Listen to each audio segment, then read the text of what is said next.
నమస్తే welcome to 9+ news 9+ news లో breaking news చూస్తున్నాం. విశాఖలో దారుణం జరిగింది. కాళ్లపారాని ఆరక ముందే ఓ నవవధువు జీవితం అర్ధంతరంగా ముగిసిపోయింది. పెళ్లై కేవలం 45 రోజులే అయింది. అప్పుడే భర్త పెట్టే చిత్రహింసలు, అతని వివాహేతర సంబంధాలు ఆ కొత్త పెళ్లి కూతుర్ని బలి తీసుకున్నాయా? శ్రీకాకుళానికి చెందిన తేజశ్రీ విశాఖ రేసపువానిపాలెంలో ఎందుకు ఊరేసుకుంది? ఆమె చావుకు కారణం భర్త సోమేశ్వరరావునని కుటుంబ సభ్యులు ఆరోపిస్తున్నారు. మరి ఈ ఘటనలో తాజా పరిస్థితి ఏంటి? మా వైజాగ్ ప్రతినిధి శ్రీనివాస్ మరిన్ని వివరాలు అందిస్తారు. శ్రీనివాస్, చెప్పండి, అసలు ఏం జరుగుతోంది? ఎందుకు నవవధువు ఆత్మహత్య చేసుకోవాల్సిన అగంత్యం ఏం జరిగింది అసలు? Thank you Madhavi. విశాఖలో విషాదం చోటు చేసుకుందనే చెప్పుకోవచ్చు.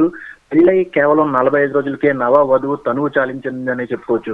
ఒక పక్క భర్త చిత్రహింసలు భరించలేక, మరో పక్క తల్లిదండ్రులు ఏమైపోతారో అనే ఒక ఆవేదనతో తనకు తాను బలమరణానికి అయితే పాల్పడిన సంఘటన ఈ రోజు చోటు చేసుకుంది. అయితే శ్రీకాకుళానికి చెందినటువంటి రొంప సోమేశ్వరరావుతో తేజశ్రీకి నెలన్నర క్రితం జరిగింది. అయితే కేవలం 15 రోజుల క్రితమే విశాఖకు వాళ్ళు కొత్త కాపురం పెట్టడం జరిగింది. ఈ నేపథ్యంలోనే కొత్త కాపురానికి వచ్చినటువంటి తేజశ్రీని అనేక విధాలుగా చిత్రహింసలకు గురి చేయడం జరిగింది.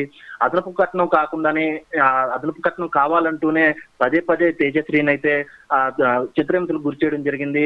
నెలన్నర అయినప్పటికీ కూడా తేజశ్రీ ఎంతో ఓపికతో తన తల్లిదండ్రులు ఎక్కడ బాధపడతారనే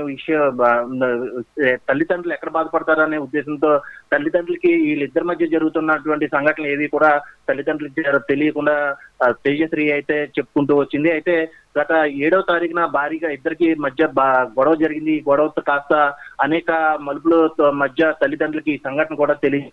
అయితే తాజాగా ఒక అమ్మాయిని కూడా సోమేశ్వరరావు తన ఇంటికి తీసుకురావడంతో తేజశ్రీ నిలదీసింది. ఇదేంటి, పెళ్ళయి కేవలం మనకు 45 రోజులే అయింది, నువ్వు ఎవరెవరో అమ్మాయిని తీసుకొస్తున్నావు అంటూ కూడా తేజశ్రీ భర్తని నిలదీయడంతో తను ఎలాగైనా వదిలించుకోవాలన్న ఉద్దేశంతో తనకు అదనపు కట్నం కావాలంటూ కొత్త బైక్ ను కొనివ్వాలంటూ కూడా సోమేశ్వరరావు తేజశ్రీని చిత్రహింసలు గురి చేయడం మొదలుపెట్టాడు.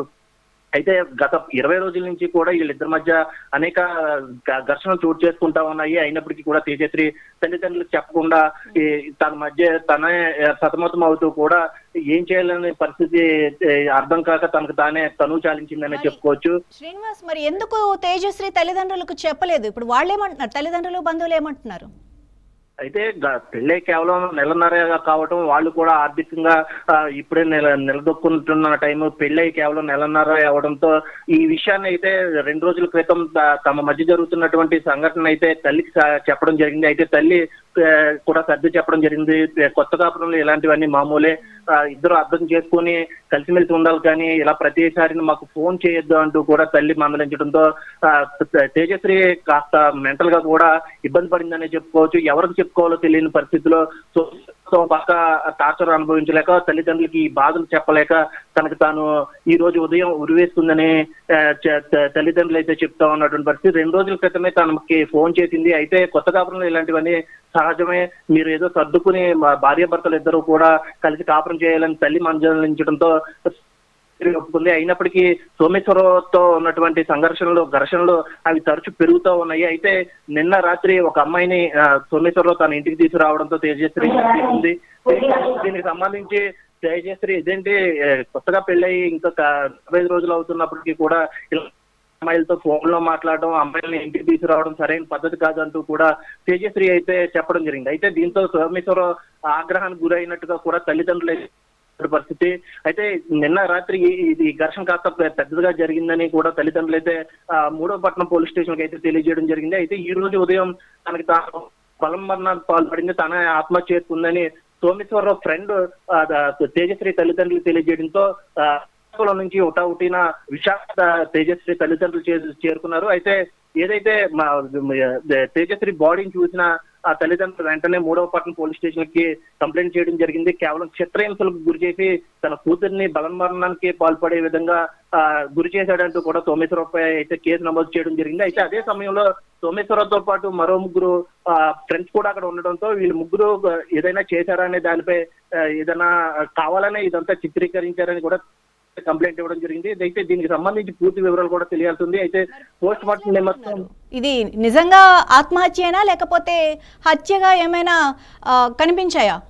క్లూస్. Yes, అయితే తేజస్వి ఒంటి మీద అక్కడక్కడ కాలిన గాయాలు కూడా కనిపిస్తున్నాయంటూ తల్లిదండ్రులు అయితే పోలీసులకి అయితే చెప్పడం జరిగింది. కాళ్ళ మీద అలాగే చేతుల మీద కూడా కాల్చిన గాయాలు ఉన్నాయి అని కూడా సోమేశ్వరరావు అలాగే వాళ్ళ ఫ్రెండ్స్ కావాలని తనపై ఏదైనా అత్యాచారం చేసి చంపేశారా లేదా తనకు తను చాలించిందనే దానిపై ఇంకా పోలీసులు దర్యాప్తు చేస్తున్నటువంటి పరిస్థితి. అయితే దీనికి సంబంధించి పూర్తి వివరాలు కూడా తెలియాల్సి ఉంది. అయితే పోస్ట్ మార్టం నిమిత్తం తేజశ్రీ బాడీని KGH కి అయితే తరలించారు. అయితే తల్లిదండ్రులు మాత్రం తనకు కావాల్సినటువంటి అదనపు కట్నంతో దాదాపుగా 20 లక్షల కట్నంతో పాటు 20 తులాల బంగారం కూడా ఇచ్చాము, అలాగే బైక్ కావాలంటే 10 రోజుల కింద బైక్ కూడా కొనిచ్చాము. అయినప్పటికీ కూడా అలా పంచుకున్నటువంటి తన కూతుర్ని కేవలం సోమేశ్వరరావు అక్రమ సంబంధాలు ఉండడంతోనే తన కూతుర్ని హత్య చేశాడంటూ కూడా తల్లిదండ్రులు అయితే చెప్తున్నటువంటి పరిస్థితి. ఏదైనప్పటికీ తన కూతురు బలమానం పొందిందా లేక ఈ సోమేశ్వరరావు చంపాడా అనే దానిపై అయితే పోలీసులు దర్యాప్తు చేస్తున్నటువంటి పరిస్థితి. అయితే దీనికి సంబంధించి పూర్తి వివరాలు అయితే తెలియాల్సింది. అయితే ఇప్పటికే సోమేశ్వరరావుని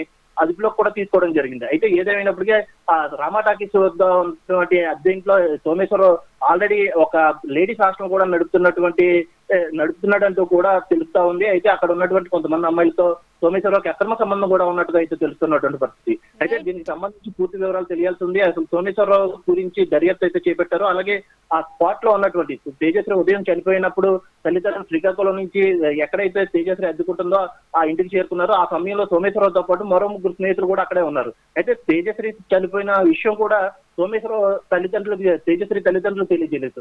ఎవరైతే సోమేశ్వరరావు ఉన్నారో సోమేశ్వర వాళ్ళ ఫ్రెండ్ ఇలా తేజశ్రీ బలవంతంగా పాల్పడిందని తేజశ్రీకి తల్లిదండ్రులకి సోమేశ్వరరావు ఫ్రెండ్ తెలియజేయడం జరిగింది. అయితే దీనిపై పూర్తిగా అనుమానం వ్యక్తం చేస్తున్నారు తల్లిదండ్రులు.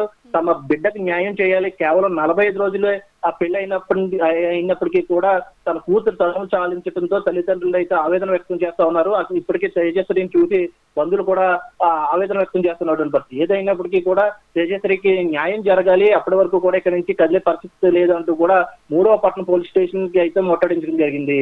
Madhavi. Right Srinivas, thank you. ఇక క్షణికావేశంలో తీసుకున్న ఓ తప్పుడు నిర్ణయం అటు కన్నవారికి ఇటు కట్టుకున్న వారికి కూడా తీరని శోకాన్ని మిగిల్చింది. తల్లిదండ్రులు కాస్త ధైర్యం చెప్పి ఉంటే ఆ అమ్మాయి బతికేదేమో. ఏదేమైనా ఇప్పుడు సోమేశ్వరరావు పోలీసుల అదుపులో ఉన్నాడు. ఇక చట్టం తన పని తాను చేసుకుపోతుంది. ఈ కేసులో విచారణ వేగవంతం చేసి బాధితురాలి కుటుంబానికి న్యాయం చేయాలని అందరూ కోరుకుంటున్నారు. ఇక తదుపరి విచారణలో మరిన్ని నిజాలు బయటకు వస్తాయని మనం కూడా ఆశిద్దాం. మరిన్ని అప్డేట్స్ కోసం చూస్తూనే ఉండండి 9+ న్యూస్.